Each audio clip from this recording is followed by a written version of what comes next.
لكن المعاق من جسمه صحيح ومن هو في عافية ومن هو ممتع بالأعضاء والصحة والعافية، ولكنه معاق ما يستطيع أن يذهب للمسجد ليصلي، ما يستطيع أن يذهب، هذا المعاق، هذا المعاق. أما رجل فاقد لبعض الأطراف ولكنه همته عالية في العبادة وهمته عالية في الطاعة، هذا في الحقيقة ليس معاق.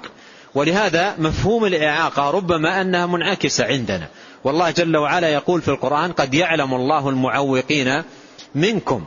فهناك معاق وهناك معوق. المعاق من أعاقته نفسه عن طاعة الله، والمعوق من يعيق الناس عن طاعة الله تبارك وتعالى. أما أن يكون الإنسان فاقد لبصر أو فاقد ليد أو فاقد لقدم أو فاقد لبعض أعضائه وهو همته عالية في العبادة، هذا ليس معاقا. ربما إذا رأيناه رحمناه وقلنا رجل معاق مسكين فاقد لقدمه، لكن المسكين الذي عنده الأعضاء وعنده الصحة وممتع بالعافية ولكنه معاق عن طاعة الله سبحانه وتعالى.